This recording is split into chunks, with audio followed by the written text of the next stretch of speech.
na pozivu, hvala na prepoznavanju o našim dostignućima tokom prethodnih godina. Ja ću i govoriti na engleskom jer meni je malo lakše. But to say that, as you say... Dakle, kao što ste vi rekli, we don't by any means suggest that we have all the answers. Mi naravno ne kažemo da imamo sve odgovore, niti da smo rešili sve probleme, ali mislim da smo radili neke interesantne stvari u prethodnim godinama. I imali smo jedan od razloga zašto smo imali jak politički konsenzus koji je omogućio kontinuitet politike kroz vladinu tranziciju. Mi smo bili prva velika ekonomija koja je u zakon stavila odluku da se do 2050. godine postigne energetska nezavisnost. Mi smo postavili cilj da smanjimo emisije ugljenika za 50% do 2025. da budemo potpuno zeleni i mi postižemo važne rezultate, kao što kažete, mi smo konačno nedavno postali zemlja G7 koja je eliminisala ugalj iz naših energetskih postrojenja. Tako da mislim da mi pravimo jedan pozitivan napredak, ne kažem da je to lako, a pitali ste o konsenzusu između vlade i biznisa i mislim da je to jako bitno, a to je i politički izazov kao i biznis izazov, ali mislim da mi ovo vidimo kao jednu hitnost da reagujemo zbog planetarnih i klimatskih razloga, dakle da bismo održali mogućnost da minimizujemo zagrevanje za 25%, ali takođe strateških razloga, jer smo u jednoj veoma zahtevnoj geopolitičkoj eri i ne moramo da govorimo o rizicima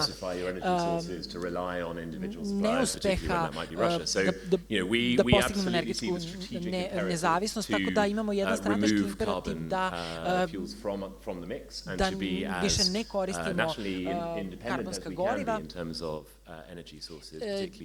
i da napravimo tranziju ka obnovljivim izvorima energije. Doći ćemo do toga, a kada govorimo o izazovima, govorit ćemo o tome zašto smo smanjili ugalj i sektor tehnologije je sektor koji se najbrže razvija u ekonomiji, tako da ovdje ima dosta prednosti za one koji mogu da se menjaju brzo.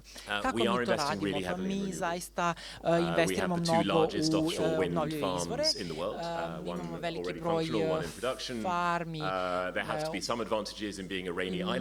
dakle ima neki prednosti to što smo kišovito ostrvo, mi koristimo kapacitete kiše, vetra, i dosta investiramo u solarnu energiju i imali smo velike novosti u firmu Vukadinovića koja će omogućiti takođe energiju, ali takođe politike se menjaju. Mi naravno pojednostavljamo naš sistem da bi projekti mogli brzo da pređu u produkciju. Takođe gledamo konektivnost kao most i to je izazov, to je izazov i u Srbiji za kompaniju. Mi smo se odmakli od tog pristupa ko pred devojcima imamo devojka. Mi se trudimo da sve obslužimo jako brzo i da idemo uz tu brzinu razvoja tehnološkog sektora, fokusiramo se na inovacije, kao što ste pomenuli, dakle, vodonik će biti značajan u ekonomiji, mi to menjamo, znači pravimo tranziciju iz planova u realnost. And nuclear. I mean, I think the challenge with renewables and as countries that have great advantages in hydro, like Serbia, when you see climate changing and you see less rain, as we have this year, for example, these are challenges. We know that we need that stability in the baseline of our power generation, and we see nuclear as really important. I vidimo nuklearnu energiju kao jako bitnu u tom procesu. Dakle, imamo nuklearne elektrane koje čiji se broj povećava.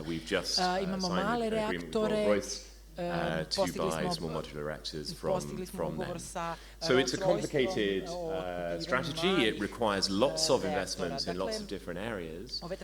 But we are seeing, I think, the benefits. We do see although I mentioned the challenges, for example, high energy prices, we project that those will fall significantly once those investments in transition are realized, and we do see ourselves having a significant advantage as a leading nation on green technology that we hope we can share with others, including with Serbia. U sprovođenju ovih projekata takođe i u Srbiji.